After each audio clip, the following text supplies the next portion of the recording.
Do you remember when we met? Suddenly, we were together.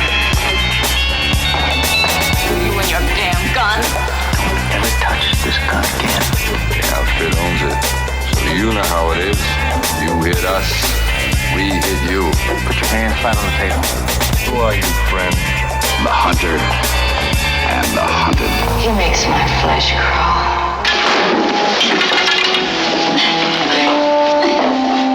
What do you really want? I really want my money.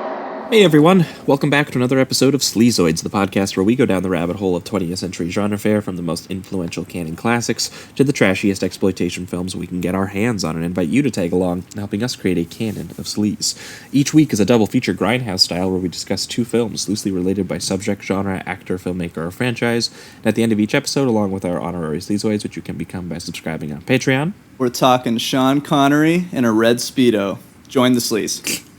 We decide on all the official ratings and rankings for every film that we cover. Patreon subscribers also get an on-air shout-out and 2 bonus episodes every single month, which we have been doing for over 2 years. There's something like 60-plus bonus episodes, as well as our bonus transmission series, where we talk about new release genre movies, all of which are going like straight to rental right now, but we're still talking about them all. Yep. And speaking of which, we did have a lot of people make the jump this week, so we're going to go through those now.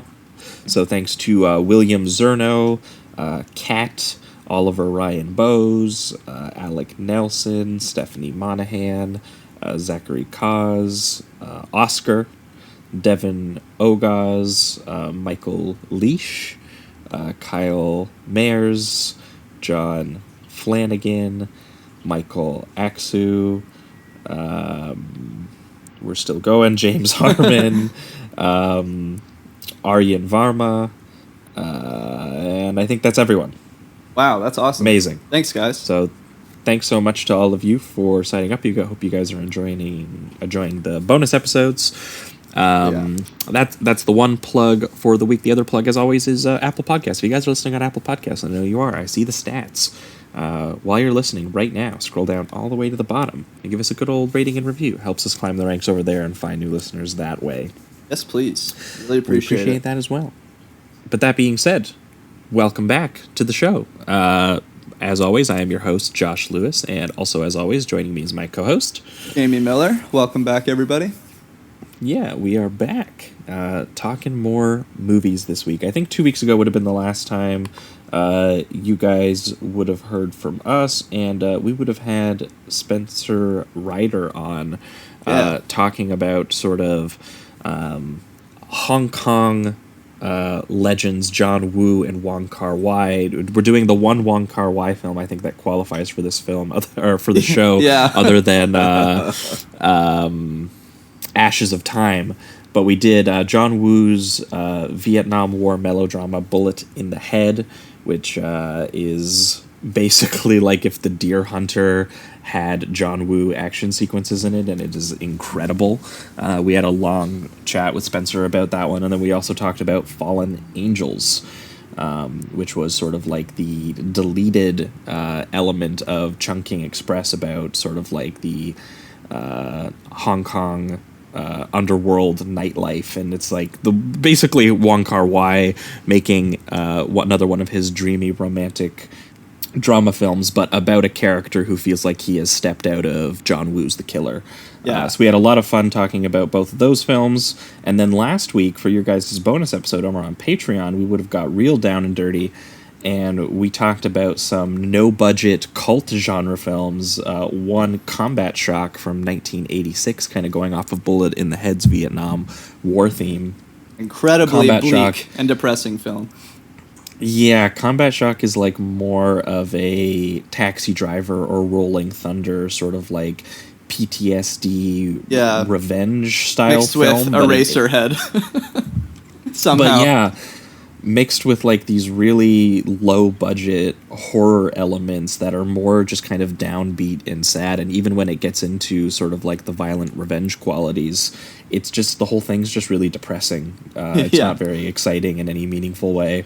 it's more just really bleak and tough to watch. But we Dead loved Beat at it. Dawn is what we paired it with, yes, which was more fun and is basically just an Ohio guy using the loaned money he got for film school tuition and just making his own, like, macho action 80s film, but with just a couple of buddies. Yeah, you got nunchucks, and he's highly skilled with those bad boys. It's wildly entertaining. Those movies were just crazy.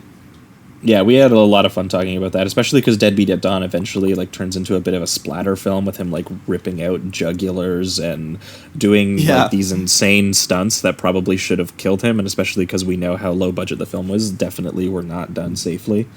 No, he definitely scraped got some skin off on that brick wall in the finale.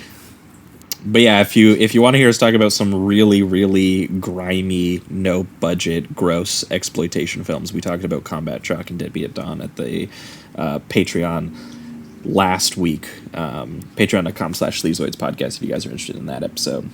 But this week, we've got a very special guest joining us.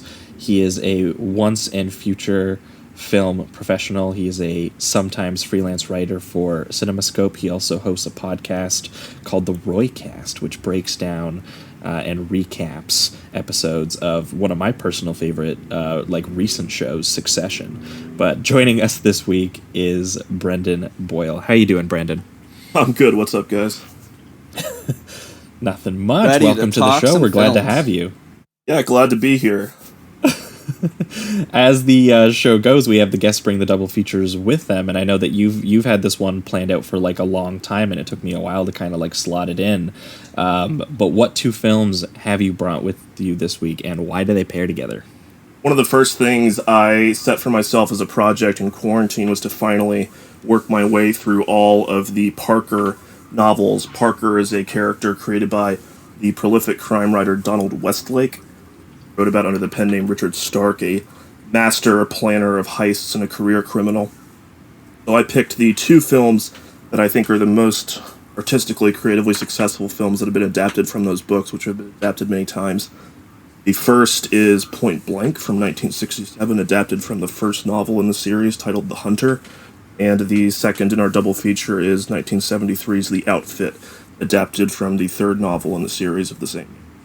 Nice. No, yeah, because I didn't know that actually. Even though you sent me your write-up on Richard Stark's thing, I completely forgot that these two were written by the same guy. And then I was confused because it said Donald E. Westlake, and I was like, what's going on here? There is a double feature happening here because the writer is the same. And also, but none of the movies actually use the name Parker. I imagine this is something we'll get into when we get into it. But, like, both of these films have different, like, last names for him, and it looks like almost every adaptation, except for some reason the one with Jason Statham, which got to use the name Parker, because it's literally called Parker. There is a reason for this. This was actually, I think, Westlake's preference, which was that he wanted, I think he had it in his mind that eventually there might be a full film franchise made of the Parker films.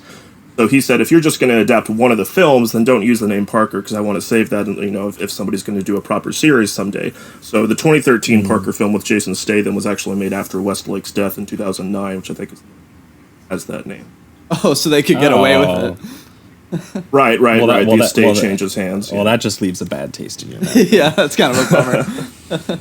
Well, it had the blessing of his estate, and I haven't seen the film. By all accounts, I don't think it's the worst film that's been made from a Parker book. But yeah, it didn't do well, so no franchise is forthcoming.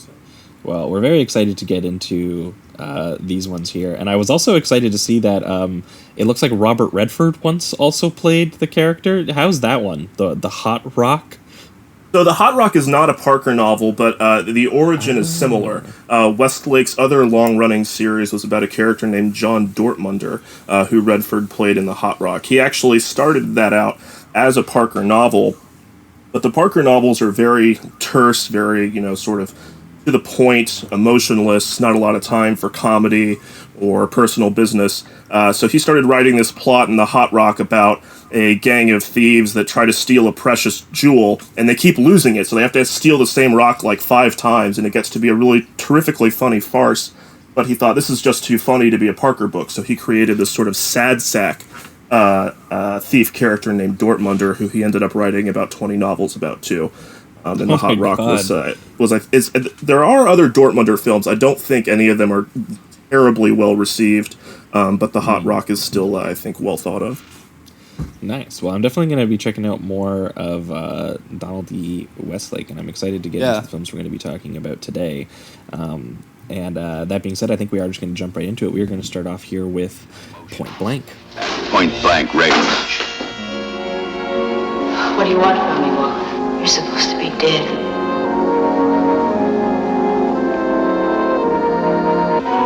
Know the mental agony that overwhelms and consumes at point blank range. Experience rapid fire action at point blank range. Things aren't done this way anymore, Walker. Let's be reasonable.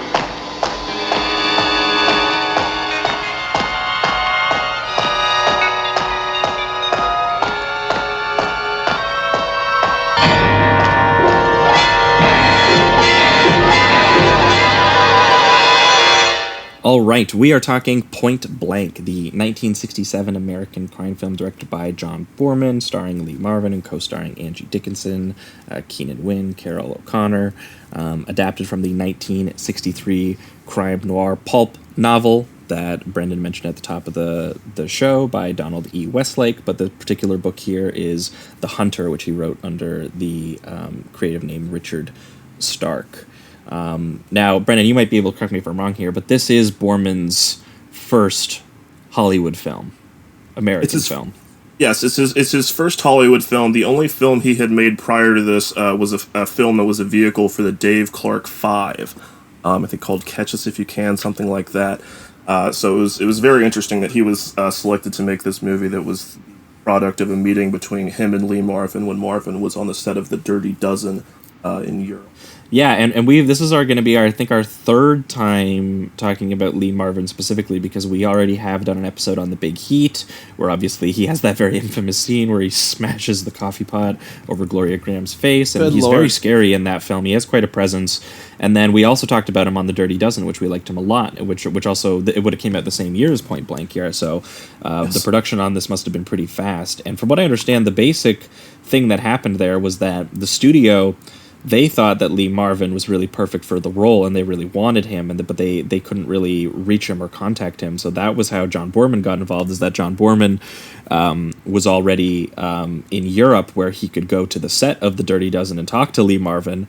And both of them, from what I understand, were not fond of like the actual screenplay that had been written like for the studio, but they both were like, this character is really interesting. And then they decided that they wanted to make the film, and they both agreed to make it. And the way that Boorman tells it is that he went into the executive office with Lee Marvin, basically having recruited him for them. And Lee Marvin went in and said, so I have script approval, so I have casting approval, to the executives. And the executives were like, yes, we want you so bad, we will give you approval on all these things. And he's like, great, I defer all of my power that you have just granted me to this man right here, John Boorman. Oh, that's awesome. So then John Boorman found himself making his first Hollywood film with more power than like, even like masters would get, after making a couple of films, because they just wanted Lee Marvin so badly, which is how I think we got this film that does feel so unique and singular in terms of its style. Yeah, there are definitely that was what struck things, me like immediately. There are a lot of things that Boorman did on this film, I think, that drove the studio crazy. I'm going to be pulling a lot, by the way, from the commentary track that's on the Point Blank Blu-ray, which Boorman actually did with Steven Soderbergh, whose film The Lie Me, I think, is highly influenced by Point Blank, as he acknowledges. It's a similar sort of genre piece that also plays with editing and the idea of memory. But yeah, Marvin was a huge star at that time. He had won an Oscar for Cat Ballou, which is kind of funnily, very a musical comedy role that's very far from the character he plays. in Point Blank, but he'd had starring roles in The Professionals and The Man Who Shot Liberty Valance. He was about to have a huge hit with The Dirty Dozen, and he'd also been the lead on 100 episodes of a TV show called The M Squad for a long time. So he was very well established, and he was a major star. And yeah, he had all that producer power, which he deferred to John Boorman, and it seemed like it was a real collaboration where both men really respected each other and the contributions they made. Yeah, there were a couple cool stories that I heard about, sort of like Lee Marvin just sort of like making acting choices on set, and because he knew John Boorman well, John Boorman would just kind of like let him experiment with it, and they would find something that wasn't in the script that they really loved. Like, for example, that scene that I really took to and didn't realize until, reading about it after that was what happened during it, but like when he breaks into like his wife's house, and it's supposed to be like an interrogation scene where he's basically like beating information out of her, and instead he just sits on the couch and he's completely silent, and his presence alone scares the shit out of her so much that she basically just starts like spilling everything, and he just is completely emotionless, completely like blank face sitting on the couch, and you can just sort of like feel the rage in some of like the filmmaking gestures that kind of like build you up to there, like that sort of like cross-cutting as he's like walking through the airport, and his footsteps like become sort of like the percussion and the momentum until he like breaks through her door in like slow motion, and she's like screaming, and he goes in and like shoots the gun at the bed. And almost again, Boorman's sort of like his editing patterns and his sense of like stylistic flourishes as he's doing what are sort of like typical crime pulp story beats is, I think, what made this film like really stand out for me. Because again, this would be a scene of, sort of like Humphrey Bogart breaking into, sort of like the woman's house and being like, you got to give me the information, doll. Or, and it instead Boorman, finds a way to almost make it kind of creepy and sad and just kind of strange, and it has this very hypnotic sort of like overall vibe to it. And just how like how suddenly Lee Marvin's character is just in the zone to kill. Like, it's just crashing through the door, not even looking at like where Reese would possibly be laying down on the bed, and just firing 5 shots without even thinking about it. Like, it's just it's such manic behavior and angry behavior and rageful behavior. And it's such it's one of the this happens like in the first probably 5-10 minutes of the movie, so this is really an introduction to the character. It happens right after the introduction, which is obviously him sort of like being betrayed, but in like a sort of like non-linear sort of flashback I was very structure. disoriented for like I'd just say like the first 5 minutes of it because of that structure. It felt very I guess like what one of you guys said earlier was kind of like it was a memory, right? It's kind of it's distorted a little bit. It's cutting a little bit. It's not showing the entire sequence, as it were. No, the whole movie honestly feels like we're experiencing this particular like pulp story through like a fractured mind, and he introduces that concept to you very early on with the Alcatraz prison sequence, where like his an old friend comes up to him and is like, I got some easy money that we can perform a heist, and his friend is also very deeply scared because he is in debt to a group who is sort of very mysteriously just referenced as the organization, who we assume is some sort of organized crime group who he owes money to, and that they are going to kill him if he doesn't reclaim this money.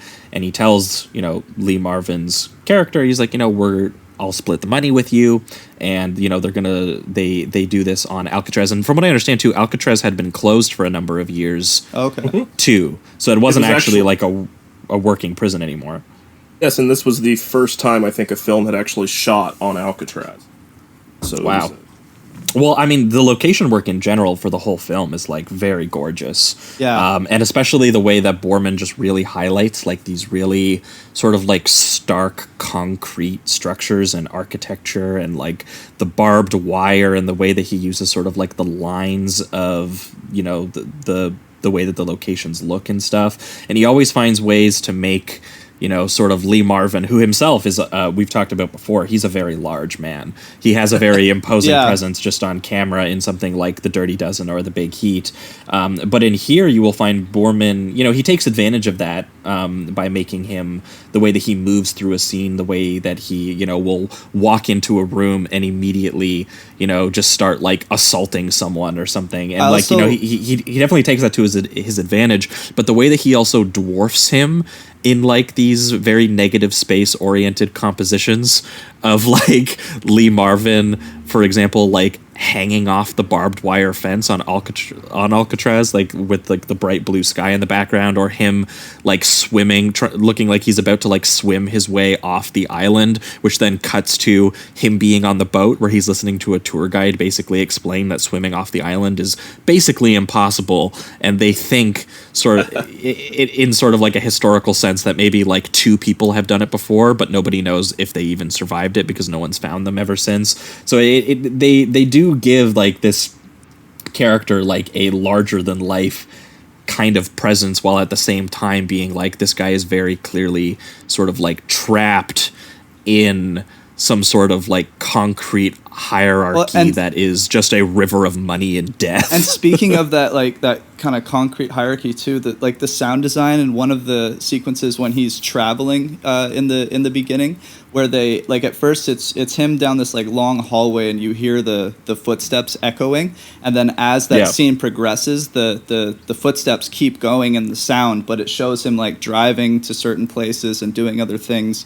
And it kind of gave me this vibe where it's like he's always progressing, he's always set in his ways. He's on the move. Exactly. Exactly. Yes. And we haven't talked about it, but the name of the character in this film, as we've said, almost none of the films have the character named Parker. His name is Walker, which really invokes the sense, as you say, of a constant forward motion, but it also invokes the sense, I think, of like a night walker or some sort of restless spirit, because the film also suggests that he may be some sort of vengeful ghost. You can read the film that way, where he's disrupting people's lives, but he rarely sort of acts on them directly. He rarely kills anybody directly, and there's the sense that he's walking through a world that he doesn't really quite belong to. Yeah, there's also like any time that he interrogates somebody or anything, it's always like very to the point here. It's just like one-worded questions and things like that. Like he very rarely elaborates on things and it really explains himself. So it kind of does give that kind of ghostly feel of just one lone man on one mission, and that's his hyper focus.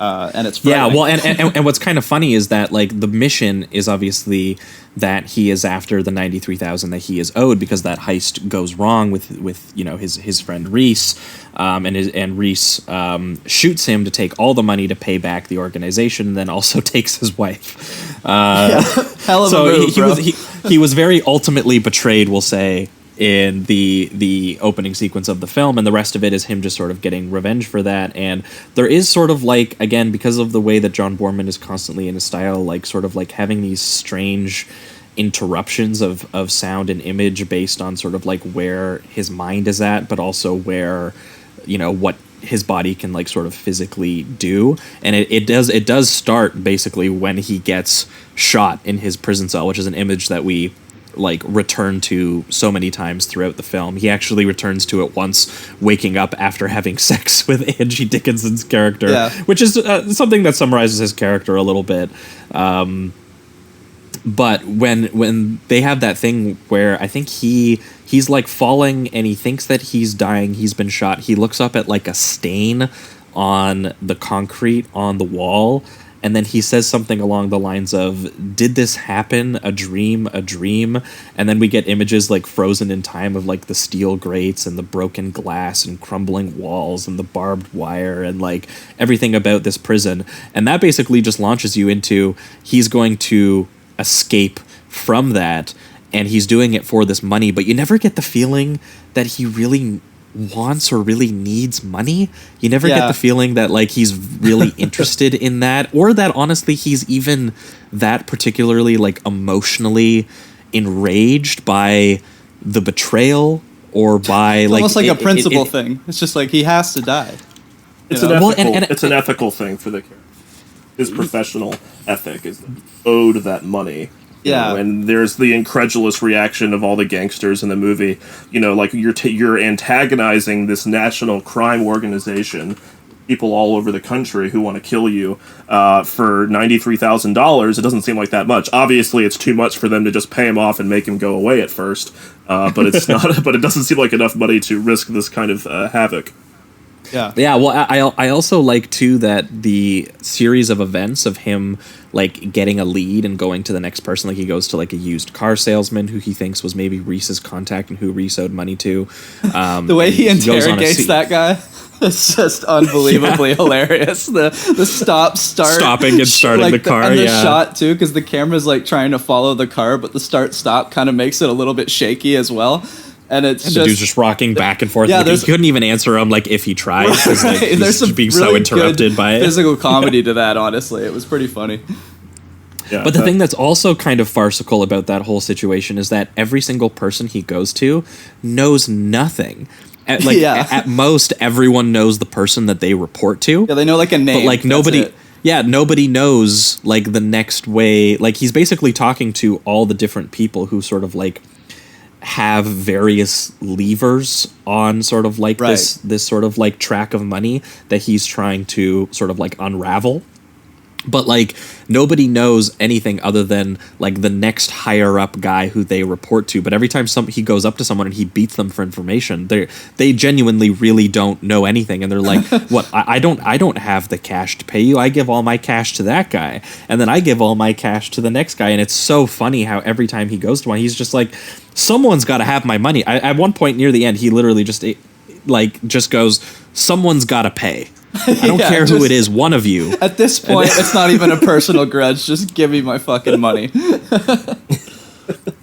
Yeah, there's a theme in these early novels. Like I said, The Hunter and The Outfitter, two of the first three novels in the series that deal with they both deal with this nationwide crime organization. And there's a real theme that Westlake invokes in the books about how the nature of these massive organizations, the nature of these sort of corporatized groups, is that they make themselves weaker and more vulnerable by their nature. They're no match for a determined professional like Parker or like Walker, because all these people have...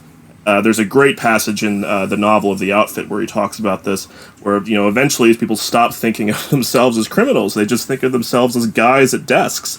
And they're just no match for somebody who has like an entirely different set of personal ethics. Yeah, absolutely.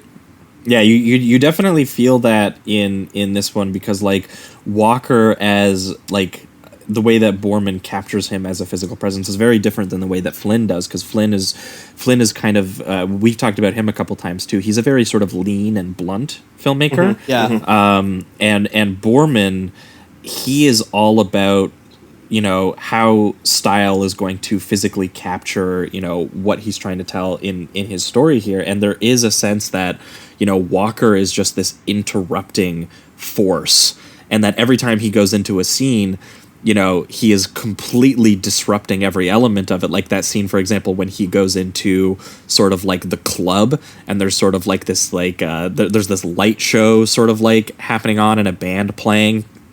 And that basically ends with him sort of like maiming people in a like psychedelic, like visual light show that's basically happening with like faces and colors everywhere. There are certain shots of just him in the shadows having his face like lit up in like this hellish like orange, and also disrupted by like sort of like these black spots and stuff like that.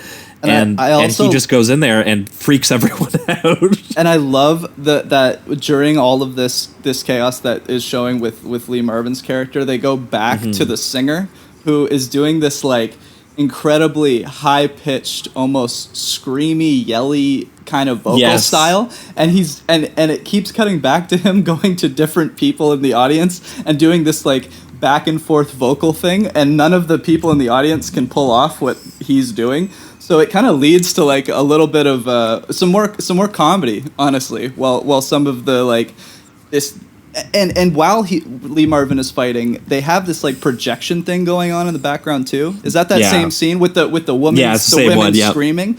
So you have Yep. all of these images that are kind of contradictory in a way. But they meld really well together because like you have the violence that Lee Marvin's dishing out while you have the projection of a screaming woman in different colors, and then you have the singer who they keep cutting back to as he's like screaming in people's faces, and it adds to like once again a bit of some physical comedy the way that the singer's going about, and then back to the darkness, which is Lee Marvin just beating the shit out of people in a dark room with psychedelic colors. It's just madness. And a terrific visual idea expressed in that shot. That, you know, one of the most memorable shots from the movie, of course, is that shot of the colors and the projection washing over Walker's face in the background. There's again this idea of him as a ghost, as a figure who doesn't really exist. In that shot, he becomes sort of prismatic as colors sort of pass through him. Yeah. The sense of him as a transparent or immaterial figure is really vividly illustrated. Yeah, I think they even Yeah. have a couple really cool shots of where the projection of the women screaming goes like right onto his whole body or face as well, which is a very cool image. Yeah, no, Borman makes a lot of really interesting, you know, composition choices like that. And sometimes he'll just have, like, the entire frame, like, taken up by, like, the blinking light on a cop car as, like, an establishing shot. Again, not a wide shot that tells you where you are. It's just, like, here's this darkness lit up by, like, this one bright light. Or Right. he will, you know, use the location of a scene to his advantage. Where he'll do like a strange like whip tilt on like, you know, a building that has like just this strange architecture to it that goes like up, because again there is sort of like, not only is there a forward momentum, there's also like an upward momentum a little bit to the whole thing, that Walker himself is sort of climbing the organization, but also in sort of like almost like a physical way too. But then there's whole shots of just like shots like looking through grates or various spaces just being obstructed. There's one shot that fucking blew my mind, which is when they go to the LA riverbed where he's infiltrating a money drop situation where he's basically trying to get to the next guy. He's like, I found the one car dealership guy, so who does he give his money to? That is kind of like what he's hoping to sort of find out from there, because I think they gave him money, but really it wasn't actually money. It was just a whole bunch of like paper that they were meant to pay Walker off, but really they were going to snipe Walker in that situation. But he sends out the other guy to basically pretend to be him briefly. Isn't And that he's like like, the wait, boss I'm not guy? Walker. One of the big like boss Yeah. dudes too. Yeah, it might have been I think the it dude was that one set of out the hit. I can't remember exactly. he's the guy who works in the corporate office space who he like whispers in the secretary's ear to get into his That's office. a great sequence. Yeah. Yeah, but in the riverbed, there's an entire shot where 80% of the shot is just the riverbed, and all you have is Lee Marvin's disembodied head, like hanging over the edge of the riverbed. Yeah. Basically looking over because he senses that there's something that's going to go on here, and he's right, and that dude is like shot by a sniper, and then we see like an over-the-shoulder shot where 90% of the frame is taken up by like this dude's shoulder and his sniper rifle as he shoots the guy from sort of far away. And then there's like a big wide shot too of the riverbed where like all of the fake money, he like kicks it down what looks like it's like going down the drain as it like comes towards the camera, and Lee Marvin is just there holding his gun, you know, completely alone in this sort of like concrete structure where like sort of like the rest of LA is like entirely behind him, sort of implying that this is like an endless concrete hellscape almost. Yeah. He's the 10,000-pound gorilla, right, climbing the asphalt jungle, and Yes. Borman uses that scene in the commentary as an example of Marvin's cinematic sort of instincts, because in that shot, and they hadn't set it up this way, but Marvin knew to do it, as the money travels towards the camera downstream, Marvin knows to exit the frame at the exact same moment that the money does. He just has that sense of timing for the shot. That's unbelievable. That's awesome. Yeah, as being someone who's not framing the shot, I don't even know how he would be able to know that, but good for him, man. Yeah, no, this is like again, this is just a thing where like I feel like I read up on some classic reviews of the film, especially when it came out, because it seemed like this film got appreciated like a couple years sort of like Afterwards, it came out. Yeah. But when it first came out, people were kind of like, yeah, you know, it's another crime film, and like people were, I think Ebert in his review was basically like, it's nice to see one of these films that's like not like another spy film, because they were making so many like Bond ripoffs at the time. Right, yeah, 60s, yeah.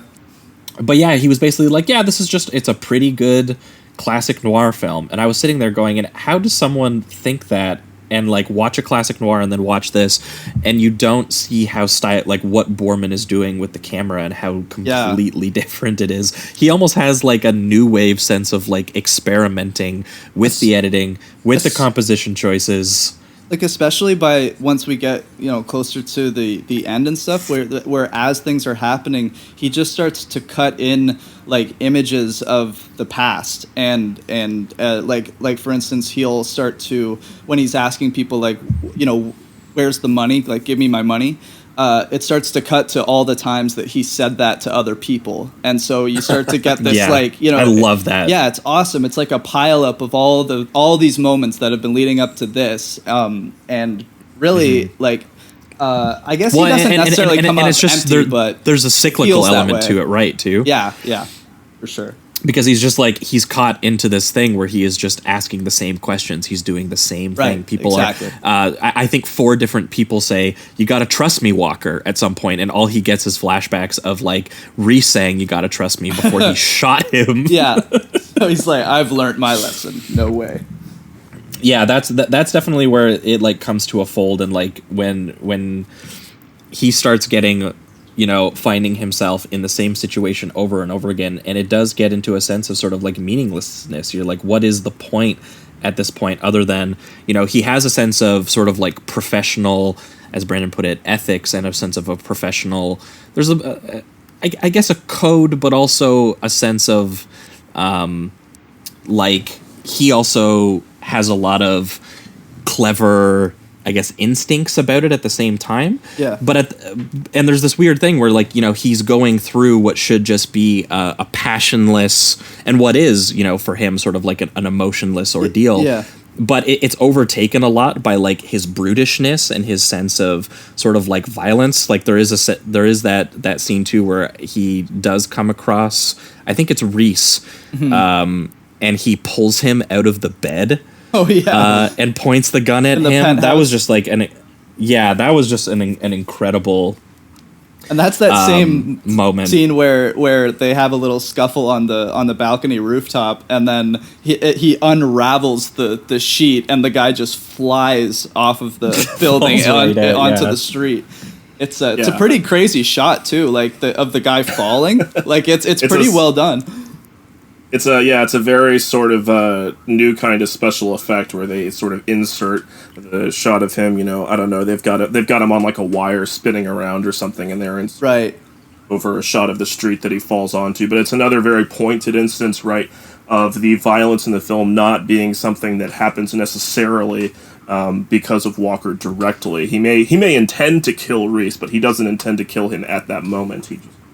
Yeah, and what's crazy too is that he does really have brutal, too. A heartless reaction to it, because I believe afterwards he goes back downstairs, and I think it's the girl that he's with. She says like, "What happened?" Angie Dickinson, who he used as bait to like get Reese in to the bed. And he just replies with his wife's sister. Okay, and he just replies with, "A man fell," and that's it. And it's just like there's just he's so cold and just heartless about it all, and all the violence that's being dished out, regardless of if he means it or not. It's just, you know, it's definitely happening because of his reign of terror. Well, yeah, because then that leads them to the mansion, and he takes Angie Dickinson to the mansion. Angie Dickinson's like very, you know, upset at just, you know, how sort of like cold and ruthless that he can be, especially to like people that they have, you know, sort of like a mutual affection for. And when they go into that mansion and there's just scenes of him like watching TV and then various household appliances that Angie Dickinson keeps turning on to like annoy him and him having to like turn them off. And then there's like the house lights. She starts like blasting music. And then there's like the scene where he's almost like chasing shadows a little bit. And then she comes over like what is like an intercom like in the house, but it's really just sounds like, again, sort of like that ghostly disembodied voice aspect it has, where she's like, you're played out, over, finished. What would you even do with the money? What are you doing here? Why don't you just lie down and die?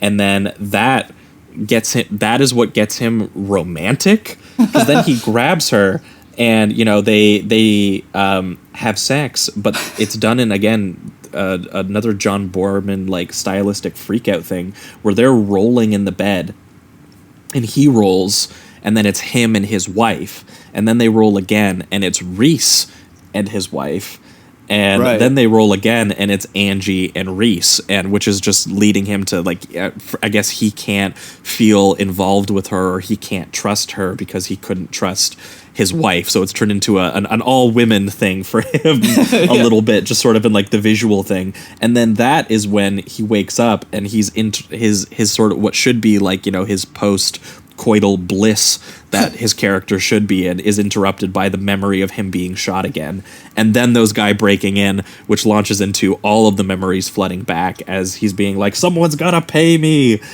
Yeah. You know, I'm wondering if that's the first time such a montage has been done of that love scene, because what I'm realizing now, I just watched this again the other day, but it's the same as the montage in Hannibal season 2. I don't know if you guys have seen that, but there's a very similar scene, right, where the Hannibal's making love and so's Will, and all the characters all of a sudden start to sort of blur together in the sequence directed by Vincenzo Galli. But I think this whole sequence and the idea of Parker sort of being lightly, I think, domesticated in some way here, you know, ties into this idea of the character, you know, maybe being dead or half alive and trying to become real in some way. You know, there's a sense that like the money will solidify him, perhaps, or it will give him some sort of base to stand on. You know, the opening sequence or the opening pages of the novel is a really incredible sequence where it just opens with Parker escaping from prison and sort of just using his wits and the clothes on his back to steal some money, steal an identity, and establish himself in society. And the movie sort of readapts that into, as we said, the very impressionistic opening sequence, but there's a sense in which the entire action of Point Blank is about that process of trying to, you know, become human again. And Boorman talked about on the commentary how this was some of Marvin's contribution, because one thing that quite obsessed Marvin, or that he thought about a lot, was his war experience and the experience of belonging to a world that was quite violent and then having to come back to civil society and feeling out of place in it. And that's something that very much informs the Walker character. Yeah, no, and that definitely gets into, again, how he feels like he's walking on like his almost his own like surreal plane, where everyone else is like they're operating on a sense of sort of like a domestic life, and then there's like an organized crime life, and everyone who, you know, has his presence, you know, sort of walk into the frame, into their scene, their life is just basically ruined by him, or, you know, he completely just upends, you know, whatever the established status quo is of that scene. Like especially that scene where he walks into that office building and that secretary, he goes up to her, and there is like sort of like this genius moment where they don't actually reveal to you what he says to her, but just in her performance and the way that she reacts and the way that she buzzes him in. Yeah. And he runs in and immediately, again, just there's so many scenes of him walking into a room and immediately just starting beating the shit out of someone. And for them, there's like no context, right? So they're just like sitting in their office, just kind of like, it's a Wednesday. I'm going to go home to the kids. And then all of a sudden some fucking old like 6'5" guy busts into the door, beats the shit out of you, and kills your boss. It's just he's just a completely physically disruptive force, and John Boorman captures it by having almost like a fracturing, disruptive sense of style and editing at the same time. Yeah. So it all sort of like comes together into, he has to repeat the Alcatraz drop, because they were like, look, I don't have the cash to pay you, but what we can do is if you work with me, we can rob the exact same drop at the beginning, and it's going to be the same amount of money, dude. so you'll get it. Yep, and they even have it- like the imagery, like the helicopter comes down in the same spot, and you know he's but hiding in the he's now shadows. trying to manipulate the surroundings a little bit more. He's like, Right. I know this space a little bit better, and I'm not going to get betrayed again. Yeah. So he does the exact same technique he does in the riverbed, which is he sends the guy out instead of sending himself out. Right. And the guy who owns the mansion is killed by sort of the detective he's been working with behind the scenes the whole time, because this detective is like, look, you want Reese, I want the organization. If we work a little bit together, we can get both. But it turns out that guy who was pretending to be a detective was actually just another member of the organization who was trying to sort of, do a little bit of a clearing so that he could take over. And he basically used and manipulated Walker as a force to basically just kill all of these underlings who were very clearly bad at their job, so that he can take over. Yeah, so it was clearly just the whole thing was just a power play, and he reveals to Walker that that's what he was doing. And Walker, very similarly to the sort of like psychedelic assault sequence, he just stays in the shadows, and the dude leaves him the money and is like, you can take your money. Here's that thing that's going to, welcome you into, as Brendan put it, into the real world or into civil society. Here is the tangible thing that will achieve that for you. And Walker has just realized that, like, everything that he's been doing so far has just been another sort of like, I guess, a sort of artificial play, another surface that he has pulled back. So he just sits there and disappears into the darkness, basically, which again contributes to Brendan's idea about him sort of being a bit of a ghostly, disembodied presence a little bit. I was gonna say that too. It was like when it shows kind of the the money in the center with the spotlight, and then it doesn't show Marvin come out and grab it or anything. To me, it was and the fact that it's also this is back at Alcatraz again, right? Yeah. So it's like it to me it was almost like an offering to the spirit, where it's like you don't see the guy come and grab the money or anything. It's like these guys came, they're like, okay, Lee, here's the money, just it's over.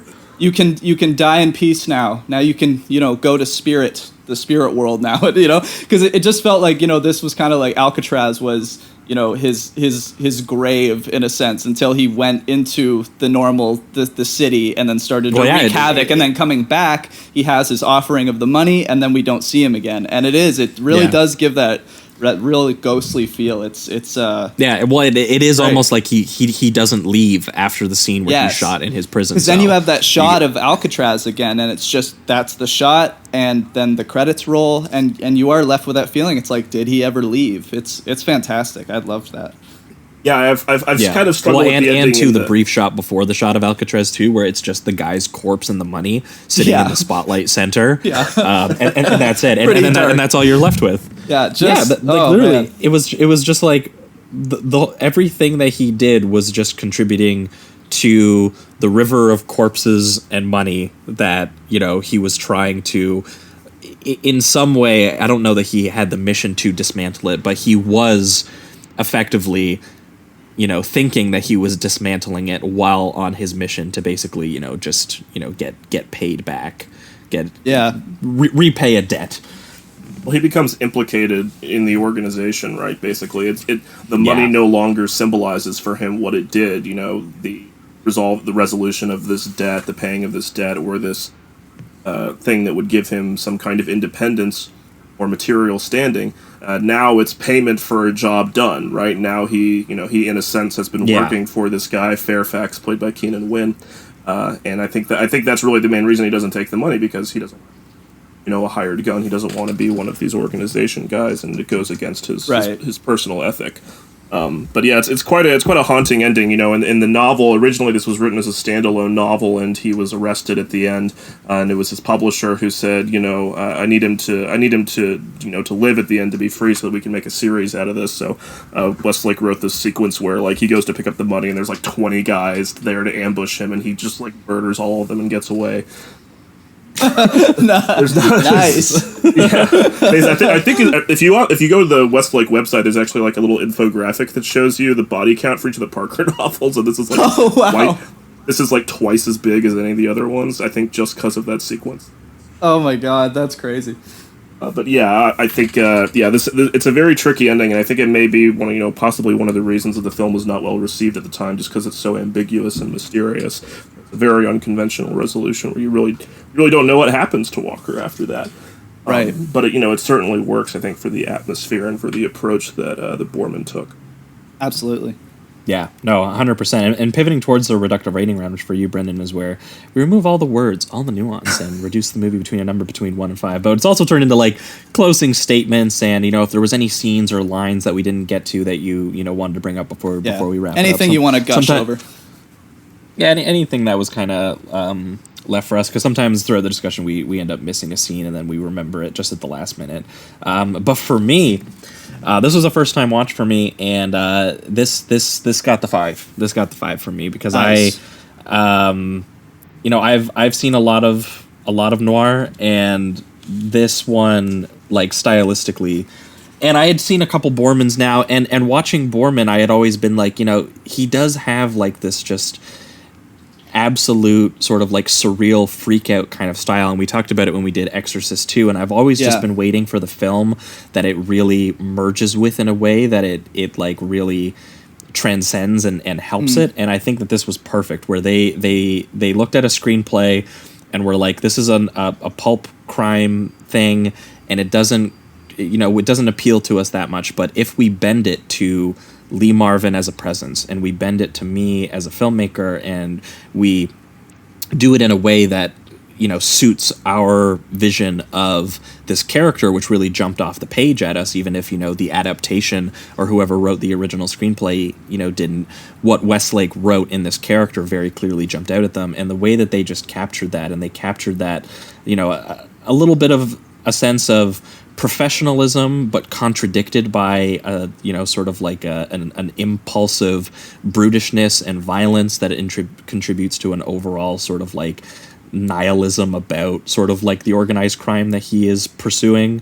All of that comes together in what is Boorman doing, like this almost practically avant-garde like style and montage that creates this almost like surreal LA that he's wandering in, and as Brendan put it, this sort of like asphalt jungle that is frequently also interrupted by something we didn't get to, almost this sort of like sun-stroked like modernist art deco kind of like look that he goes for with some of the psychedelic colors and some of the architecture and sort of like the brightness of it, which is very different than something we'll talk about in The Outfit. And I feel like The Outfit, I haven't read the novels, but The Outfit seemed more like in terms of the look how I would imagine the novels looking. Yeah. Boorman seemed like he has done something here like completely different that also still serves Walker's constant sense of motion and sort of like this single-mindedness that he has that Boorman renders into like this dreamy, hypnotic quality with the style. And I was so completely taken with it that I couldn't wait to like rewatch the film, because I gotta confess, like for the first like 15 minutes or so, I was constantly like pausing and kind of like going back because I felt like I was like missing information. Absolutely. I felt like I did feel like I was like, this feels like a story that would be done as like a procedural, and Boorman just could not have done it as less of a procedural, but more of like this impressionistic character study almost, and this sort of like off-kilter vibe to it. And the way that we've sort of broken down how that all fits into his character experience just deepened it even more for me. So this one had to get the 5 for me. Nice. I'm gonna give it the high 4 right now. I really, to be honest, I was a bit like kind of like what you said, Josh. I was a bit disoriented with this film at first, just with the way that he uses like fragments of memory and kind of just cuts them into scenes. At least in the first like 15 minutes, I was a little bit confused here and there on whether we were in like the present or the future or the past or what was going on. It actually too, that reminds me of one scene that we didn't get to, but when he breaks into the house and he grabs her and then he shoots the bed, I forgot too that he technically shoots that a second time, and it's actually different in the flashback because he shoots it in slow motion so that you really get the impact of it. But technically like the continuity is not right because it's like slightly different because he technically went in and shot at a separate time. But that just adds to the like weird, disorienting, fractured mind thing that Jamie was just talking about. So it's just he even like intentionally fucks with your brain a little bit, even with things but that he's keep going. already established. Exactly. It's which makes it even weirder. Yeah, it really makes you feel disoriented and just like confused, but in a way that's intriguing, not in a way that's frustrating or anything like that. And as it unravels, you know, that kind of those ghostly elements and the fragments of the past and stuff start to make more sense within the context of everything. For sure. But yeah, I love that this thought of this ghost of a man on a mission for vengeance and to get what he thinks is owed to him. The final shots of just the money and the dead body and the spotlight and not seeing Marvin pick it up or anything just gives me a very ghostly and very kind of scary feeling, honestly, which I didn't expect to get from this noir. I'm pretty surprised. Like I've been definitely become a fan of Borman over just watching his films the past couple weeks. But this one really, like, when it comes to the style and everything, I think this might be his most, like, his best, most realized film. It's just it really is incredible how he uses like the editing to kind of show you memories, the past, why he might be doing these things, and then also what we were discussing, how it all piles up, how it's like it becomes almost meaningless, collapses into his present single-minded mission. Yeah, it just becomes nihilistic and kind of meaningless as it goes on. It's fantastic. And also, I just wanted to, I read this and I thought it was interesting because I'm a big fan of Payback, starring Mel Gibson, and apparently The Hunter was also. That's what that movie was based on, was the same book. And apparently Borman wasn't a big fan of Payback, but there are two different versions of it, and I watched the straight-up director's cut version. I think that's the one that is preferable. So maybe Borman didn't watch that one. I don't know. But anyway, I just wanted to throw that in there because it was cool to see Payback related to this. Borman also, I think, said very specifically that they must have used the script that we threw out. Oh, yeah, he did, yeah. That's hilarious. Really funny. Very funny. So anyway, 4 out of 5 for now, but I could see this getting the upgrades, so really good film. Yeah, I mean, I like Payback. It's, I think probably, I haven't seen the director's cut, but I think probably what it addresses is what was said to be on set, the interference of Mel Gibson, who really wanted to push it more into action comedy territories. Oh, You're getting more of the Mel Gibson of sort of, the Lethal Weapon era in Payback, which is not really quite true to Parker, and they made some changes to the ending. But Payback has a terrific cast of character actors, like David Paymer is really good in that film. So I'm still very fond of Payback. I think Lucy Liu plays a dominatrix or whatever. It's pretty crazy. Something like that. Good stuff. Yeah, it's such a sturdy spine of a story. It can't be totally bad.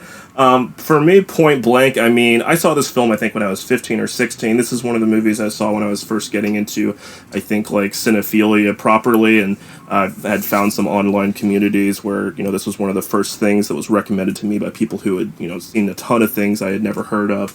And I think this was just hugely influential, I think, on what I look for in genre movies, and the importance of having a strong and vivid sense of style on top of a sturdy script. And there's some quibbles I could make with it that I've over frequent rewatchings I have I've come to see that there's sort of a slackening maybe of the momentum in the third act with Angie Dickinson in that mansion. Like I said, I've struggled with the ending sometimes, which is kind of unsatisfying. But for me, I love Point Blank. I have always loved Point Blank, and it's got to be a 5. Nice. Hell yeah. All right. Well, that'll wrap it up for Point Blank 1967. We're going to be right back, and we're going to be talking about the outfit.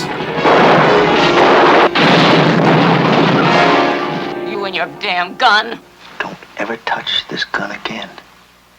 Hard guy. Think you're Dillinger. You're nothing but a damned independent, a heist guy. You got no operation. Off hands behind your head.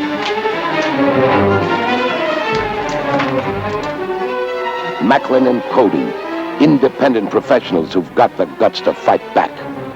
You will never see a more exciting story of two tough men against overwhelming odds.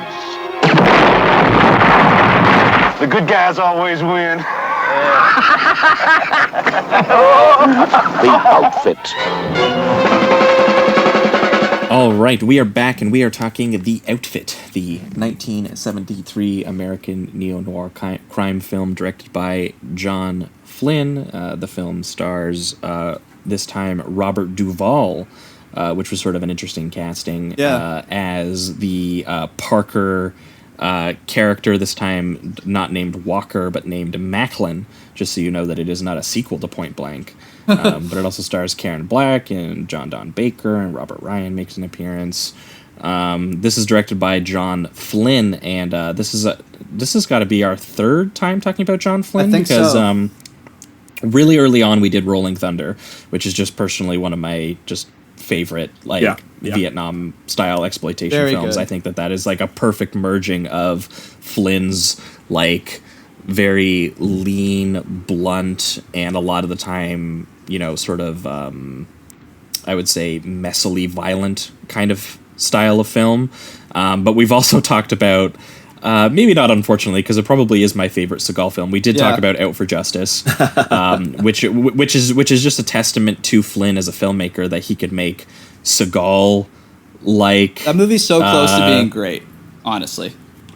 Well, if Seagal didn't have to edit out everything that would have made it a cool overall crime film, and instead not the Steven Seagal show. William Forsythe is doing some amazing things in that movie. He's so good in that movie. It's ridiculous. Yeah, and Steven Seagal like cut all of his stuff out in the editing room because he was like, oh, this is almost like too much of like a really nasty like 70s crime movie. This is too much character. There's too much sort of like boys growing up and betraying each other. There's almost like an emotional quality to his character, and Steven Seagal is just, it's not what he's there for. He wants to do one-liners and beat people up in a bar. So the fact that Flynn could convincingly make him a monster that blows limbs off and chops people with axes and make him actually a little bit of a scary physical presence is a testament to Flynn as a filmmaker, and watching a third Flynn film, I'm like, you know what, this is what this guy does. He's really good at it, and with The Outfit, he seems to have sort of taken on the two qualities we kind of mentioned in Lee Marvin's, what's mostly sort of drawn in his performance more than sort of like Borman's filmmaking necessarily, because Borman does have a sense of brutishness with the violence, but obviously Flynn is just a little bit nastier with it, and this does have a sense of sort of Walker, or I guess Parker, or Macklin. Oh my God, Macklin, Robert Duvall's Macklin. It has him here more professional, procedural, detail oriented. That he's very good at pulling off these heists, and then when they do, when elements do make them go wrong, the violence is very matter of fact. It's very sudden, and it's very it's not very flashy. There's not a sense of like fancy gunplay. It's kind of sudden and clumsy in a way, and so that just perfectly matches with what Flynn sort of does as a filmmaker. So this is just again another merging of sort of content and filmmaker in a way that actually, I think translates over very well. But very loosely, this is just in the chronology. Brendan, does this one takes place after Point Blank? Yes. Or The Hunter? Yeah, so The Hunter, Point Blank being the first novel. So at the end of The Hunter in the books, Parker gets away with the money, but the outfit is still after him. So, in the ensuing book, he can't get away from them for long. And so in this, the third novel, he decides he has to tackle the problem head on and confront the issue of how to get this national organization to leave him alone permanently. So he goes about this convoluted plan to take out the head of the organization. And the film, they take a somewhat different approach. Of course, that's not a sequel to anything, and they sort of psychologize the character by giving him a more readily legible motivation by having him seek revenge for the death of his brother. Yes, although very similarly to Point Blank, which I think is maybe something that's just true to this character, you do lose sight of the fact that he's doing this for revenge for his dead brother, because you almost don't even get the feeling that he seemed to care really that much. Again, he's not a very emotional character. He seems more interested in just sort of like the idea of sort of like humiliating the organization or the outfit, as they call it in this film.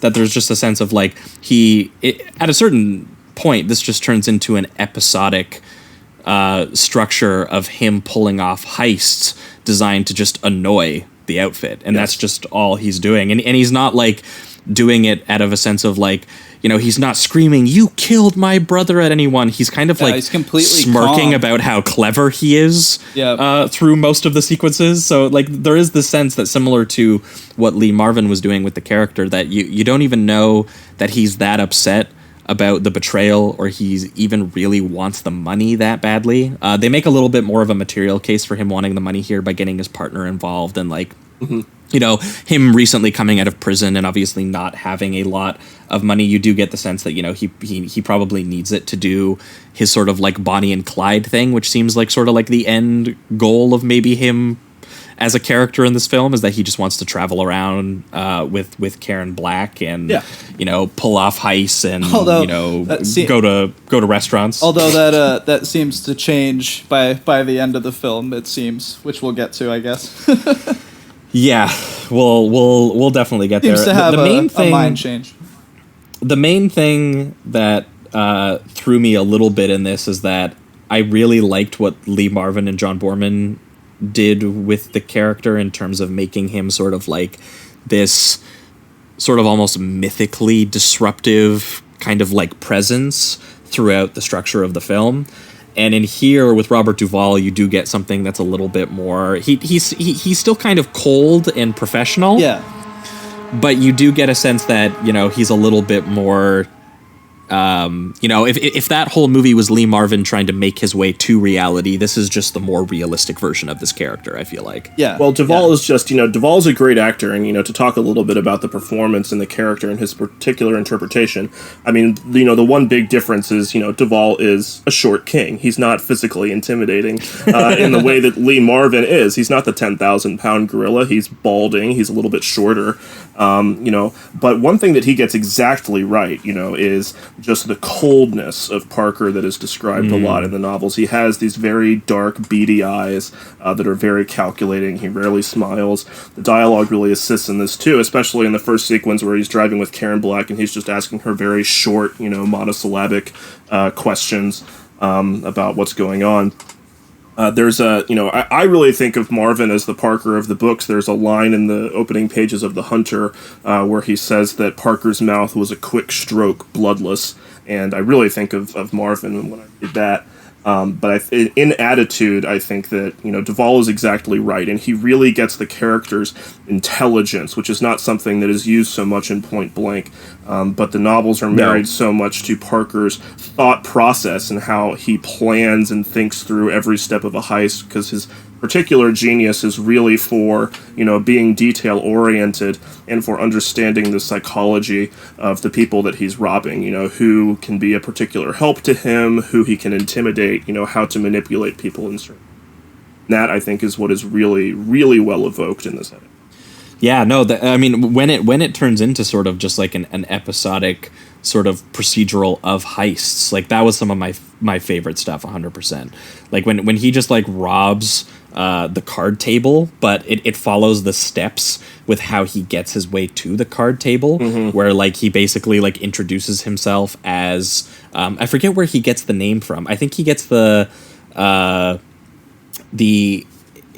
his girlfriend Karen Black leads him to where, you know, they were going to, after prison, have someone knock him off the same way they had someone knock his brother off. And there's this whole scene where, you know, she's driving him to the motel, and, you know, he waits in the corner for the guy to like come in, and the guy goes to like shoot the bed like we saw Lee Marvin do in like Point Blank, and he just like smashes him in the face and starts kind of like torturing him a little bit. And then it's revealed that actually Karen Black has been tortured with like cigarette burns, and they like threaten to like cut her face off or something.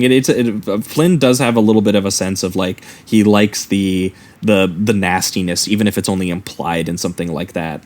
And I really appreciate that tone anytime I get to see it. But when he goes, though, I think from there he gets the name Al from the hitman. So then he introduces himself, I think, as Al to the guy who's like watching the door. Right. And the guy sort of like comes outside and then he beats him over the head. And the guy, I think, asks him, he's like, I can't hear in the one ear, so you're going to have to talk in this way. And then he beats him on that ear, He says, which is just kind of like a nasty gag. He's like, too. Make it on the left side. I've got a bad right ear. And I thought that was funny because it almost implies too that these people have been doing this for so long that they're kind of used to this. Like he's been through this before. So he's like, all right, you're going to knock me out so you can get to my boss. Just could you make it the left ear, please? Because my right one's so bad. That was hilarious to me. Yeah, and then he makes his way in. And I feel like if this was done John Boorman style, like John Boorman always sort of like he faded and cross-cut his way from like scene to scene. Right. So it was always like a sense of like, you know, Lee Marvin was thinking about going and doing something. And then, you know, we get these series of sort of like surreal sequences of him like crossing town, like the thing with the footsteps and him driving around and then breaking through the door and slow-mo beating someone. So it almost turns into sort of like, you know, again, that sort of impressionistic momentum of, you know, how he's brutishly making his way across town.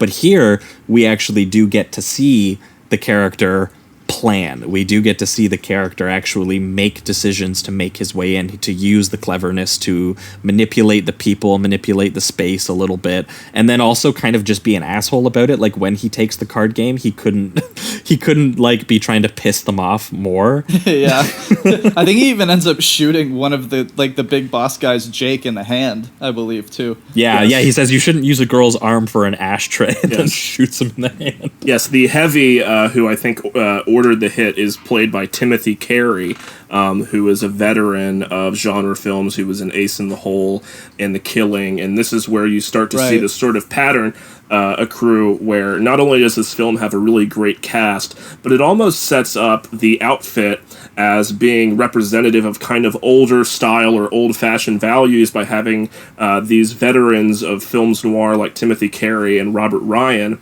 as the big boss represent the organization and this older era of filmmaking, while the heroes are, of course, representative of the 1970s. I mean, Duvall is not a big star yet. He had just been in The Godfather, but his partner is Joe Don Baker, who really had, I think, arguably, as fine a year as any genre actor ever had with this film and Charlie Varick, where he plays the antagonist in Walking Tall, which was a legitimate box office hit and made him a star and made his career. So.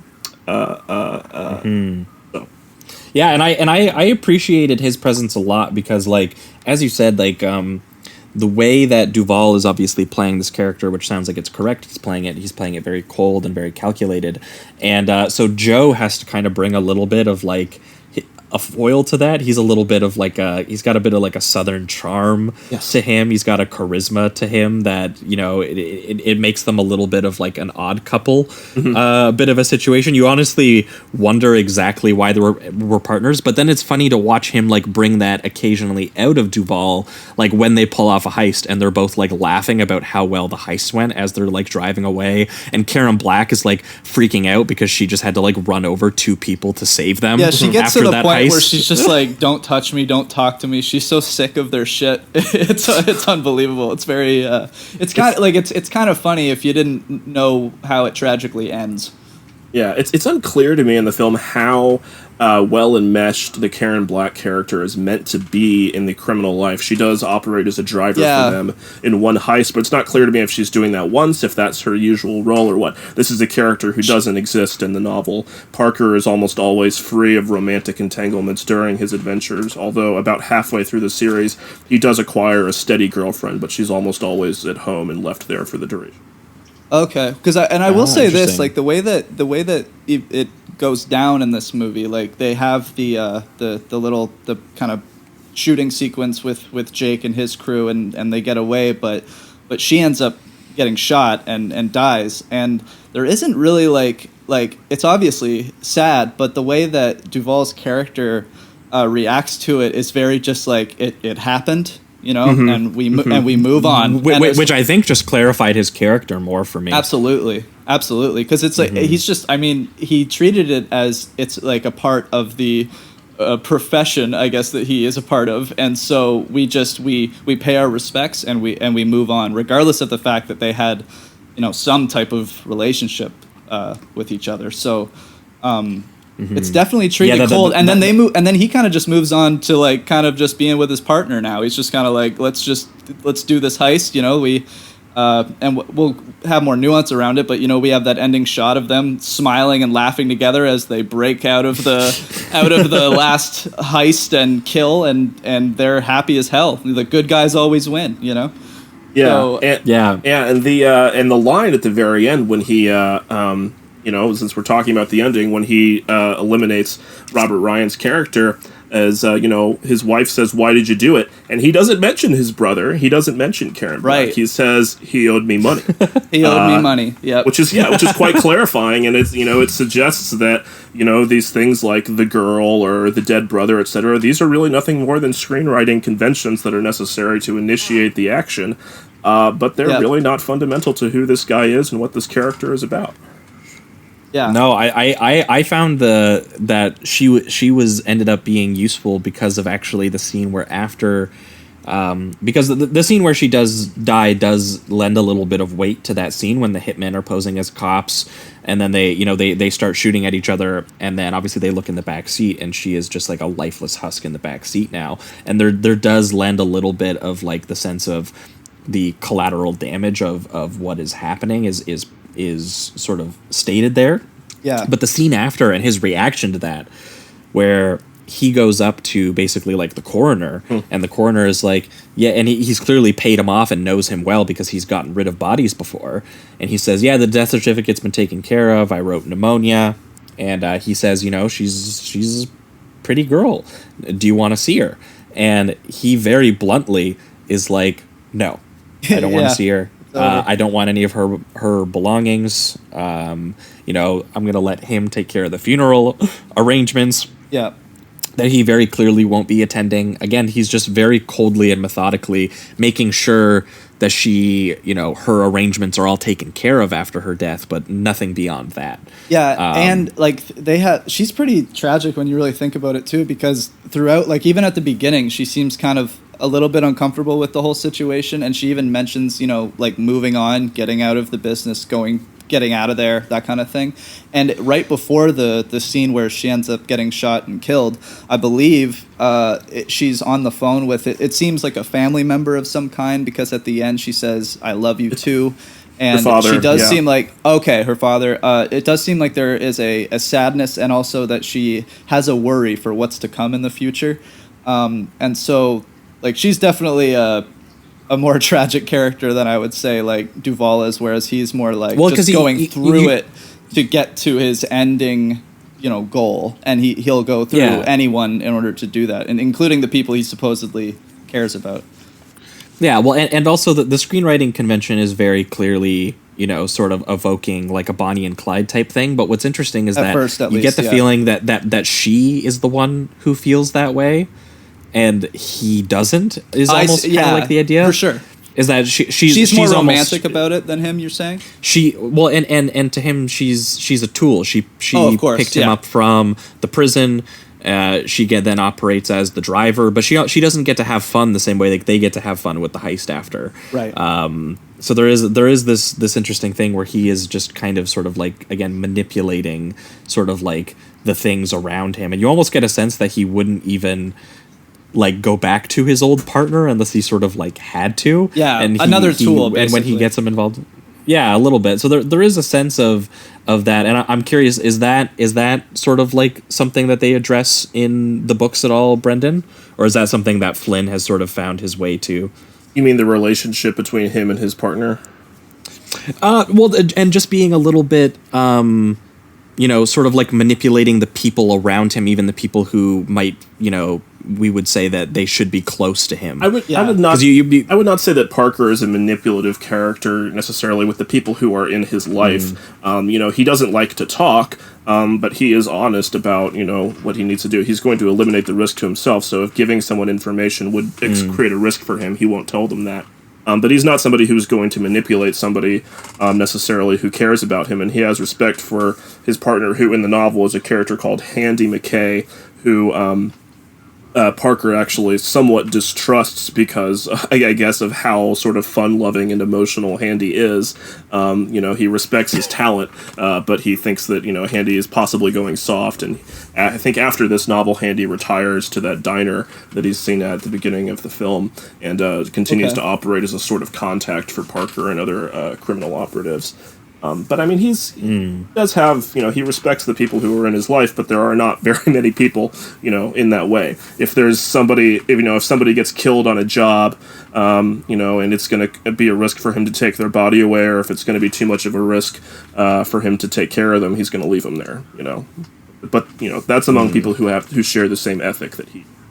Another thing that I found interesting about the way he uses, just things that happen to motivate himself to get to the next spot or progress is when, at the beginning, we see that she's been, she was burnt by the cigarette burns or whatever, and that she was hit by, I think it was Jake. And he goes to Jake after that, and, he steals the money and shoots him in the hand and all that kind of stuff. But then later on in the movie, when she challenges Robert Duvall, he just lays her down on the bed and smacks her 5 times. So there's this thing where it felt like, I don't know if he was being I'm going to be the gentleman. You told me that he abused you, so I'm going to go, even though I have my own personal vendetta against him as well. But then later on, we see him slapping her in the face. So obviously, he doesn't really have this principle. He's just kind of used that moment to progress his vengeful goal or mission, I guess. I thought that was interesting too. He's a pragmatist. He's an extremely, extremely pragmatic.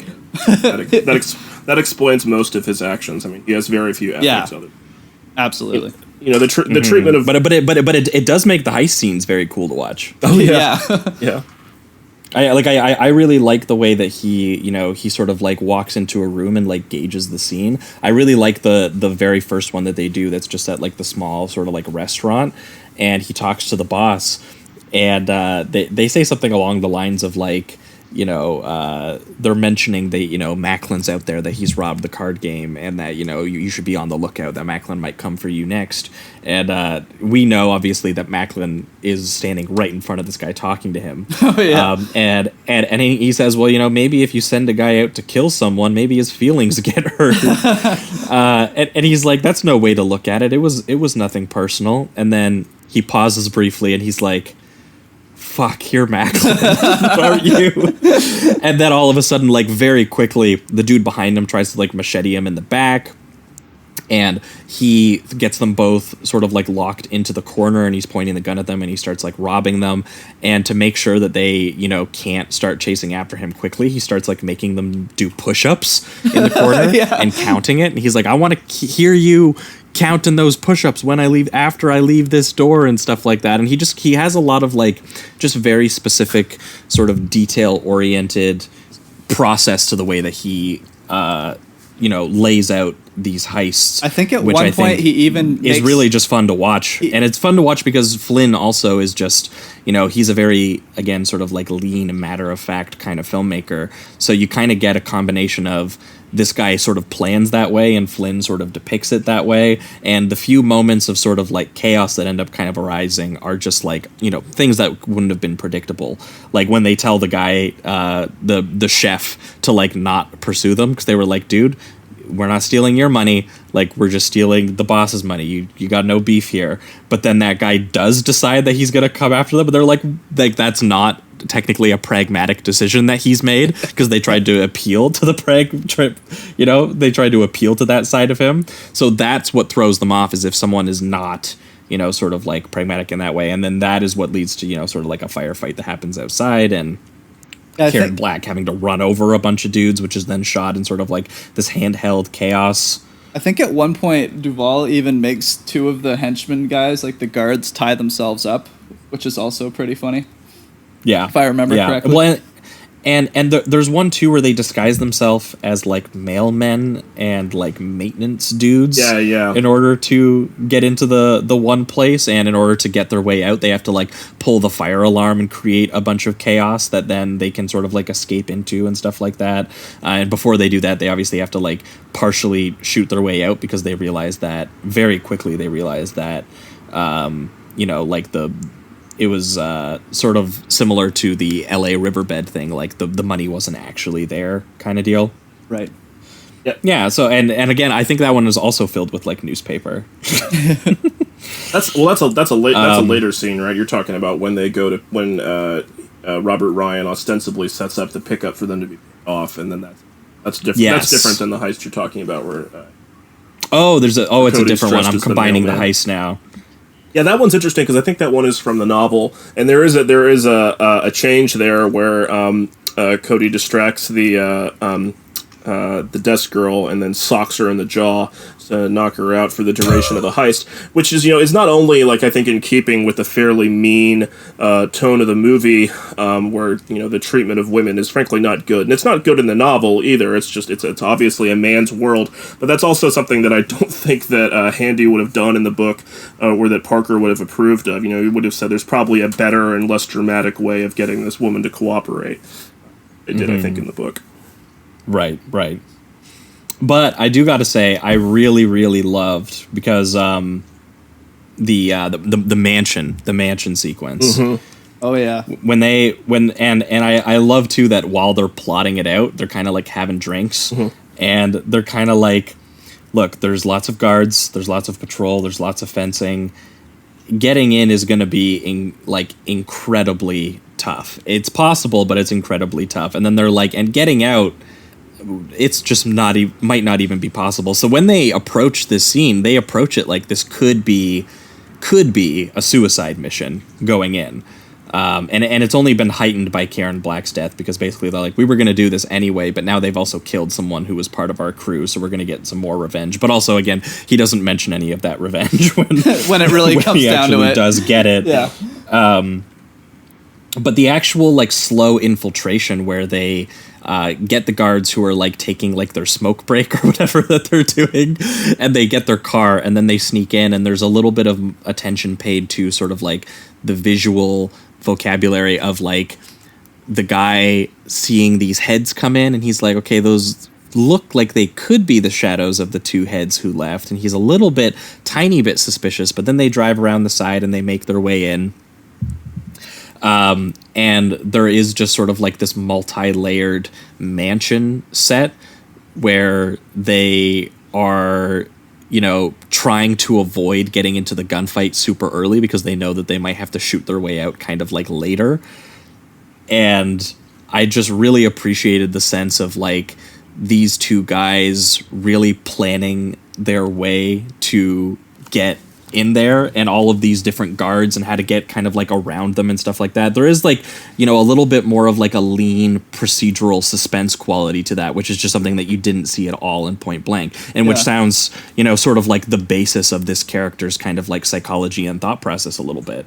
Yeah, I also really like the score that goes along with it, because it's not incredibly exciting. And that's kind of what I expected. Instead, they have like kind of like hovering and lingering just strings and horns that are just kind of going throughout it. It just gives a very kind of mysterious atmosphere as they're getting closer and closer to the big boss man. Yeah, I think Flynn was, condescended to in the press at the time, and, through most of his career as a somewhat anonymous director. He was mentored by Robert Wise, who gave him his start, who was also a director who's sometimes criticized for the same reason. But he was also a collaborator of John Sturges, and I think those filmmakers share in common, what you talk about, Josh, this style of shooting, which is not just, blunt, terse, whatever you want to call it, but it really clearly signposts the geography of a scene.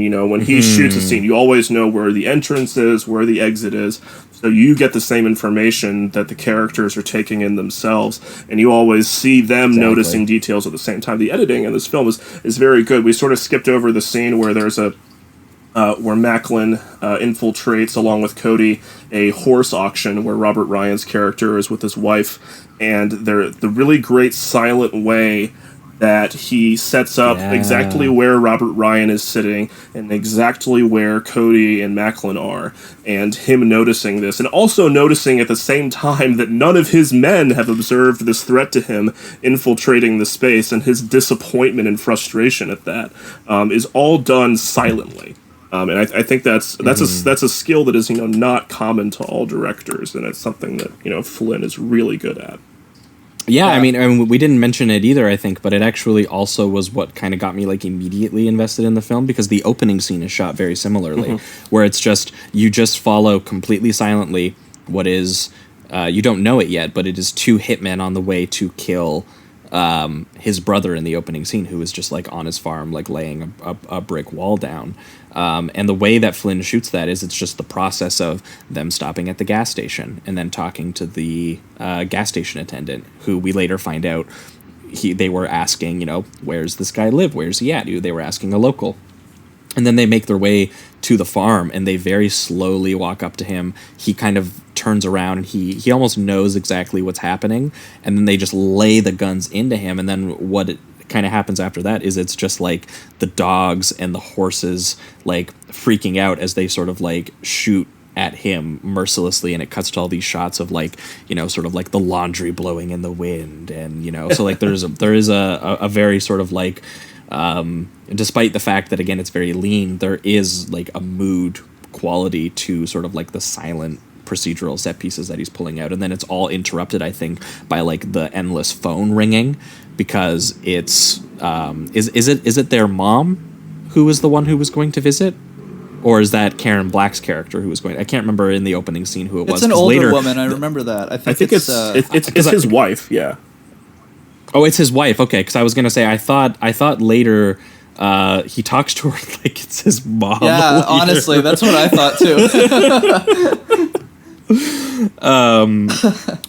Because she ends up saying why aren't you getting out of this, and he's saying I want to get something out of my brother's life, and he's saying something along the lines of why can't we just leave and run away and hide, and he says, well, that is what Eddie did, very matter of factly, and he's just I don't want to turn into Eddie, where I'm sitting on my farm and two cold killers walk up to me and just fucking blast me away. And by the way, that actress who plays Eddie's wife is Jane Greer, who is the femme fatale from Out of the Past. Oh, cool. Ah, very cool. That's a great cameo. There's also we didn't talk about the diner scene early, where Cody narrowly avoids the outfit's assassination attempt in the diner. I love that scene too, actually. Yes, but his co-worker there at the diner is Elisha Cook Jr., who would have been familiar from a number of films noir. Nice. Cool. Yeah, I ended up really liking that scene because it's the two guys. What do they come in disguised as? Hunters, I believe. I think they're trying to... Yeah, hunters. They said that they're going to shoot rabbits and they have a 12-gauge shotgun or something like that. Yeah, that's a really funny detail. I loved some of the dialogue there where he's basically if you're going to hunt a rabbit, you're going to explode that fucking rabbit with that gun. Basically revealing that they aren't real hunters, or that's not their actual intention with the weapons that they have. And it's revealed that these are going to be the two hitmen who are going to knock him off. But then he reveals that the one patron in his diner is the sheriff. Yeah. I love their little threat where they're just oh man, you're feeling lucky today, you should bet on the races, and then just leave. It's got this really kind of just, I don't know, small town vibe that I enjoyed, even though I guess these hitmen are from a pretty wide organization. Have you guys done Walking Tall on the show yet? No. We haven't done Walking Tall yet. We have to. Walking Tall would be great, because you could also double that up with another Phil Carlson joint. Got so many films that would be appropriate. Something like the Phoenix City Story, something earlier. But Walking Tall is really fun. It's also, of course, a great pairing with Roadhouse, which is basically the same. Nice. Actually, the only Phil Carlson film that I have seen is Gunman's Walk, which I loved, though. Oh, okay. I actually don't know that one. Great filmmaker. Well, it was part of the list of stuff that supposedly Tarantino played at the New Bev when he was here's all the stuff that I watched religiously leading up to Once Upon a Time in Hollywood. Because I think that one had Tab Hunter in it, who was one of the sort of failed actors that he sort of like modeled the characters after a little bit. Okay. And either way, I was really impressed with it's a very sort of like sad generational Western about sort of like inheriting violence and stuff like that. So I'm very excited to check out more of his stuff. But I did know that I recognized Walking Tall as one of his big ones, and I know that people know The Wrecking Crew maybe a little bit more sort of like notoriously. Mm-hmm. But yeah, back to the outfit. The only thing we haven't hit about the outfit is just the brief escape that they do, which I did think was pretty funny because it's Joe gets shot during the altercation, and I think that this is actually one of the stronger gunfights in the film too that they have. Like it's really, again, it's very sudden and nasty and sort of like the Flynn style, but it's just like them shooting and people sort of like falling down the stairs. The whole thing is very sort of like cold and a lot of precise maneuvering. Again, the gunplay is not, they're particularly skilled. It's just like, and again, they're not like unskilled at it because like they're very good at what they do. But it's just it's not action movie style. Right. It's just very blunt. It's very just like, oh, that person is dead now, and then the buddy gets shot. Joe gets shot, and then Duvall's Macklin poses as like a part of the an EMT as part of the ambulance crew, and it's so awesome watching them when he walks out that all of the authorities like coming in and being like, there's so many people dead in here, we've heard people have been calling about gunshots, and they were like, I've got this guy, but go inside, there's so many more. And he's talking about all the people they just fucking killed, and then just straight up jack like the 1 out of 2 or 3 ambulances that are on scene. Yeah. Yeah. Eddie drives away with them, and they have this great thing about being like, they were like, man, that was way easier than we thought it was gonna be. I love that because so many of these movies like end in that tragic character moment or whatever, and for them to just wrong. Everything goes completely right for them, and then for them to just laugh it off, and then the score changes to this really upbeat harmonica kind of thing. And then the freeze frame of them just like open mouth laughing as friends. It's the Midnight Run score fades in. Yeah. It's so funny in really a dark way once you start analyzing everything that happened prior. And too, before they exit too, very briefly, they appeal to the pragmatism of the guards because they were like, look, we've already killed your boss. You're unemployed. Stay out of it. He's dead. You're unemployed. And what's so funny is we saw that ploy like not work earlier in the film where the guy was like the chef and they were like, you don't need to get involved, dude. It doesn't need to happen. And he does. And when these guys just slowly backed off, I was like, hell yeah, dude. Yeah, that's so funny. It's like, well, I'm not getting paid, I guess, so I'm out of here. Yeah, well, it's literally like, they're like, yeah, why die for no one at this point? There's really no point in any of this Eddie moment, and it's just, it's a really great moment, and that's right before they make their way out of the place, too. Yeah, that is fantastic. Well, to talk briefly about some of the changes that were made, first of all, this was not the original ending of the film. This was a studio-mandated ending. I'm not exactly sure where the original film would have ended. My suspicion is that it probably would have ended with the two of them sitting there in the burning house, with the sirens coming as they share a cigarette. That seems like it could have been a very natural ending and almost a kind of Hays Code. Yeah, I've actually heard that there is a cut of the film that does end there somewhere. Yeah, so that may have been the original ending. I've heard it also referred to as a TV edit, but that may simply be where it was originally intended to end, with the sirens coming in implying that they'll go to jail. So the bad guys go to jail. It's a very sort of old-fashioned Hays Code style ending. To talk about the other things that were eliminated from the novel, my favorite thing about the novel of The Outfit, that in the book, Parker's somewhat convoluted plan to get the outfit off his back involves replacing the head of the outfit with another operative who he's agreed will leave him alone after that. So to humiliate this guy, he calls up all his other criminal contacts around the country and says, I'm sure you know of, an outfit front business that you could knock over if you had the opportunity to. I guarantee you, if you do it now, I'll get them to leave you alone. And so there's this sequence of like 4 unrelated heists that are happening simultaneously all around the country for these sort of small jobs that are knocked over by these different side characters. It's really brilliant. You get your hit of that sort of heist, planning the job, executing it, getting away in these short doses, bam, bam, bam, in the middle of the book. I understand why they couldn't do that, because it's too many characters, too many locations, maybe, and they sort of have Earl and Cody do a few different heists in this movie, but that's what I really missed from the novel. There's also a great character who consults with the head of the outfit, named Quinn, who is something like the organization's head of risk management, who sort of provides that analysis of, hey, you've got an organization full of guys who don't think of themselves as criminals.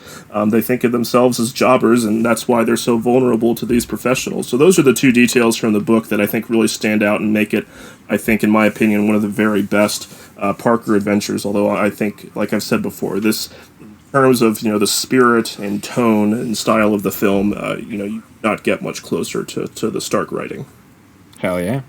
Well, I think that'll pivot us over towards the reductive rating round on the outfit. This one gets like a solid to like maybe a slightly lower 4 from me, because I was a little bit sort of like taken aback by the ending a little bit, which I liked it and I found it funny, but I was definitely it did sort of not work for me in the same way that sort of like the cold procedural detail-oriented stuff that Flynn and Duvall were like really leaning into, and how sort of like mean and blunt and sort of like how down and dirty it is with like the grimy process of kind of like what he's doing.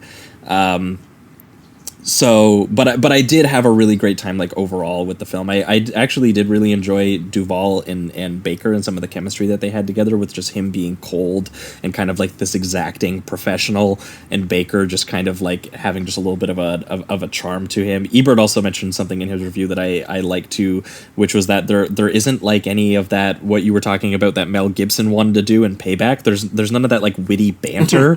There is just sense of like a kind of professional respect that they have for each other, and the sense of their craft, and a lot of their heists are pulled off, with sort of just like well-timed maneuvering and like silent nods to each other. And I think that kind of thing really suits Flynn as a filmmaker, who has just always been on sort of like the leaner, nastier sort of side of American crime films, and maybe just a little bit too late. You feel like Flynn would have been really good about making films in this period of like the early 60s or late 60s, early 70s, when that changeover was happening, because he was still trying to make these films by the 90s, when I guess people just weren't trying to make these kinds of films anymore. So, this was like, I feel like, and it's interesting too that, again, this would come out, and you said that he caught a little bit of flack, that he's making like these kinds of movies in the time where they would have been a little bit more respected, and even still people are like, yeah, he's a bit of a journeyman, he doesn't really do anything, even though, again, there is a sense of mood to even the process and stuff that he's doing. So I had a really good time with this. It was missing sort of like, for me, what I appreciated so much about what Lee Marvin and Boorman were doing, which is just so stylistically insane and so much of a physical presence. It was something that I hadn't quite seen done in that way, whereas this, I feel like there is a sense of sort of like, there are other crime films that have done sort of like a cold procedural quality well, and I do think that this one does it quite well, though, and I had a good time watching this one for sure, especially when it just got really sort of mean, like the stuff about him getting the funeral arrangements done for Karen Black, and the few moments of like darkness that do appear in here on the periphery are really quite dark. Yeah. I'm gonna and also very, very different too, I should mention too, like Flynn's grimy, shadowy version of this is so different from Boorman's like sun-stroked modernism stuff. So the fact that two people could look at the same material and just come out with two totally different things like this is always fun to watch. Yeah, I'm gonna give it the 4 as well. I really did enjoy how just blunt and to the point this movie was, and even like the way that the filmmaking is kind of like that as well. And watching the confidence of Duvall's character just kind of go through the organization with almost, it seems like, no worry. Like, he doesn't seem to have any sense of like this could go wrong. It's gonna work out, and that's, I think, also He's very why, confident in his craft. Yes, and I think also that's why the ending works for me a bit more, just because we have the sequence where the girl, I'm sorry, what's her name again? The character's name? I think her name's Bet or Betty. Bet, right? It's Bet, yeah.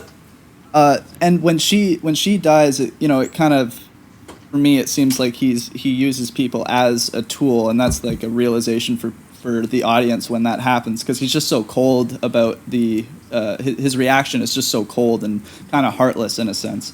And you can tell that at least she had some type of romantic feelings towards him, even if he was mostly using her as a tool. So when we get to that ending where they're just kind of like, the good guys always win, and they laugh and go on with their lives after doing all That's of this. such a funny last line. Oh, I know, right? It's hilarious. And then the upbeat harmonica, all that stuff. It's just like, to me, it was just kind of like they used the people that they needed to use, and now they've moved on, and they feel like they've won. And although who knows what that's going to lead for their characters after this, I think it still made the point.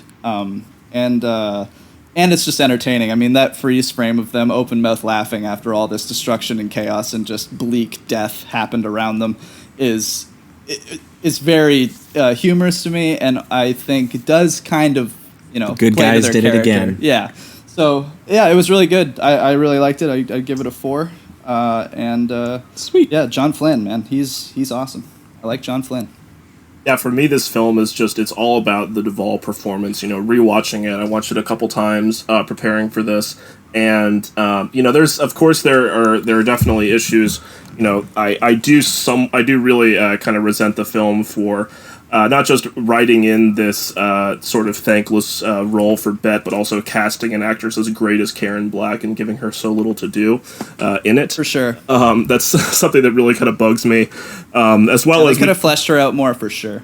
We also didn't talk about the incredibly weird, I think, scene in the middle of the movie where a criminal contact's wife accuses Cody of raping her, which is just it's a very yeah, that is a weird which is from the novel, and it's a very weird scene. I mean, if you want to attempt to justify it, I think it's a way of illustrating the way the Parker character will often end up in situations where people have a lot of their own personal mess going on, and he is just not there for it. He needs to get what he needs and get out of there without getting entangled in whatever's going on in their lives. But I mean, overall, I think that character mentions Duvall actually having sex with her in the past too, though. So I think there is like a bit of a past. I think doesn't she say? I thought she said like, well, you had no problem saying yes to. She's talking character. To the brother. She's talking to her husband's brother. Yeah. Okay, gotcha. Yeah. But I mean, I just come back to that Duvall performance because I could just watch him. Would it surprise you to learn that that scene was Roger Ebert's favorite scene from the movie? Nice.